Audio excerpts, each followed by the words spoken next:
Imagine a single grain of wheat, its harvest rippling outward to create a map of power. In the city of around 3,000 years before the Common Era, a scribe presses a reed into damp clay. This simple tablet, drying in the sun, is more than a record of grain and goats, it is the birth of order.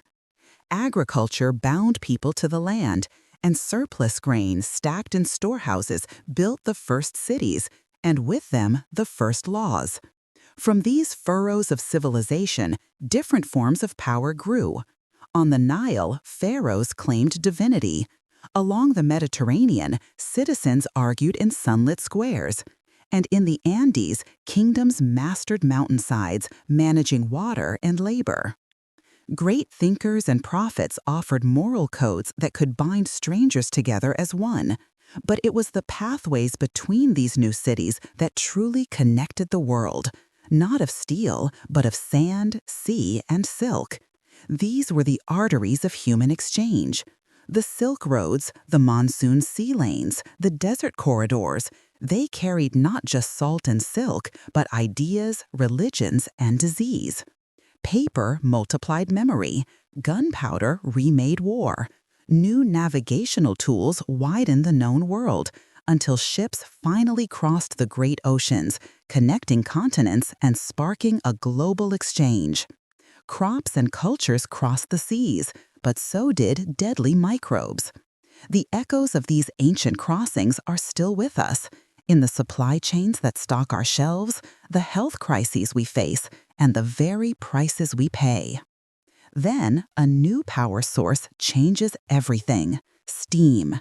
In Manchester, in 1830, the hiss of a steam engine replaces the rhythm of the harvest.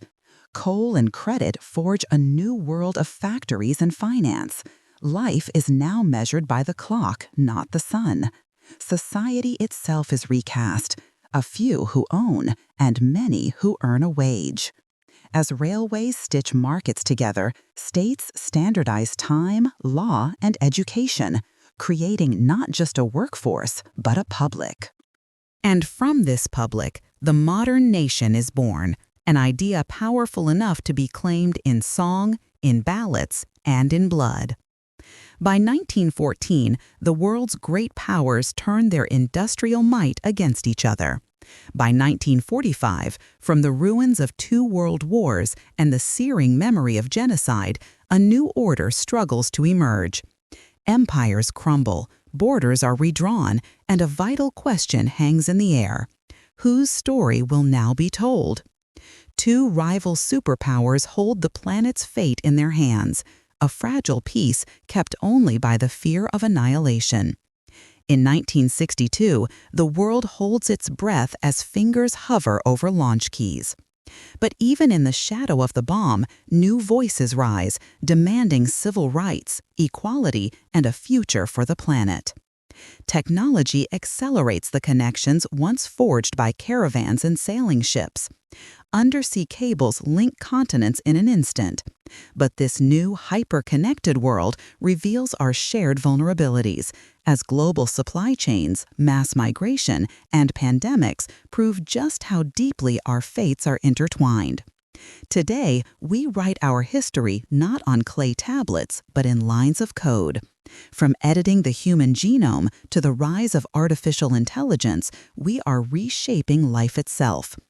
This history matters now, more than ever, because the challenges of a changing climate and the power of our new digital tools will define our jobs, our borders, and our beliefs.